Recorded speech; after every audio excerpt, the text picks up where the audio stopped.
বন দপ্তরের আধিকারিক কিঙ্করের হত্যাকাণ্ডের পেছনে জড়িত তার স্ত্রী পূর্ণিমা দেবনাথ। জানা গেছে দীর্ঘদিন ধরেই পূর্ণিমা দেবনাথের সাথে প্রমোটার অমিত ঘোষের অবৈধ সম্পর্ক ছিল। এই অবৈধ সম্পর্কের জেরে পূর্ণিমা পরিকল্পিতভাবে কিঙ্করকে ঘুমের ঔষধ খাইয়ে পৃথিবী থেকে সরিয়ে দেয় বলে অভিযোগ উঠে এসেছে।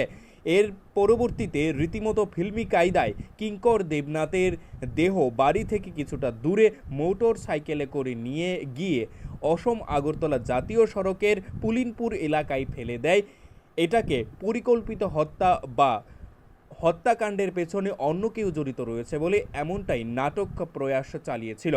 তবে ঘটনার পর থেকেই পুলিশ মোটামুটি কিঙ্করের স্ত্রী পূর্ণিমাকে টার্গেট করে এগিয়ে গিয়েছিল এবং পুলিশ প্রাথমিক জিজ্ঞাসাবাদে পূর্ণিমা স্বীকার করে সে তার অবৈধ প্রেমিককে সঙ্গে নিয়ে হত্যাকাণ্ডটি সংঘটিত করেছে।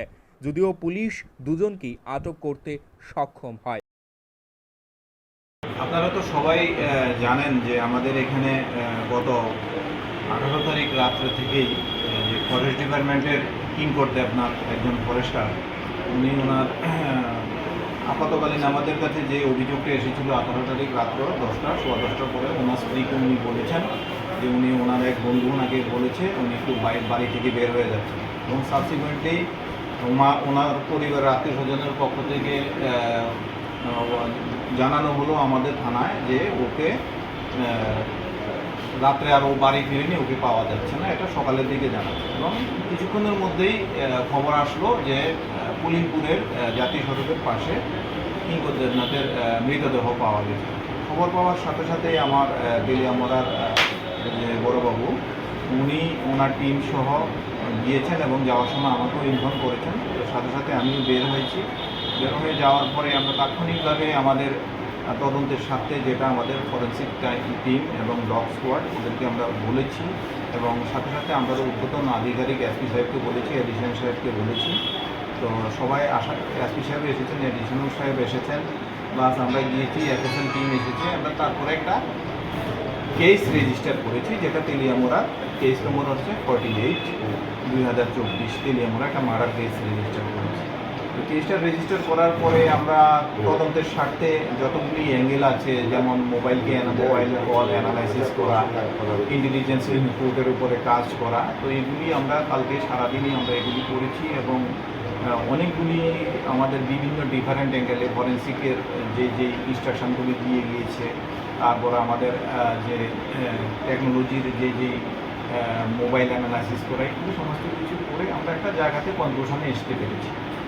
কনক্লুশনে আসার পরে আমাদের প্রাথমিকভাবে আমাদের কাছে যেই তথ্য প্রমাণগুলি উঠে এসেছে সেই তথ্য প্রমাণের পরিপ্রেক্ষিতে আমাদের যে কিঙ্কর দেবনাথের যে স্ত্রী প্রতিমা দেবনাথ, পূর্ণিমা দেবনাথ, কিঙ্কর দেবনাথের বন্ধুস্থানীয় প্লাস কিঙ্কর দেবনাথ যে নতুন যে বাড়িটা উনি তৈরি করছেন, সেই বাড়ি তৈরি করার জন্য যে প্রমোটারকে নিযুক্ত করেছেন অমিত ঘোষ, তো ওদের এই কেসটার ভিতরে ওদের কনস্পিরেসিটা আমাদের কাছে প্রকট হয়ে গেছে।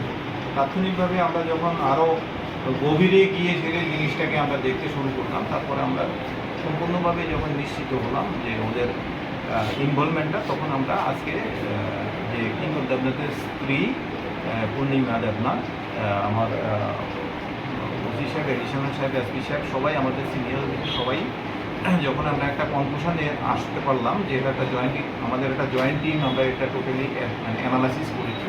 তো করার পরে যখন আমরা একটা কনক্লুশন আসলাম, তখন ওনার স্ত্রী এবং অমিত ঘোষ ওনাদেরকে অমিত ঘোষকেও আমরা থানাতে এখানে আনলাম, ওনাকে ইন্টারভিউ করলাম এবং অন্যদেরকেও আমাদের তথ্য প্রমাণের ভিত্তিতে ওনাকেও আমরা আমাদের কাস্টডিতে দিলাম।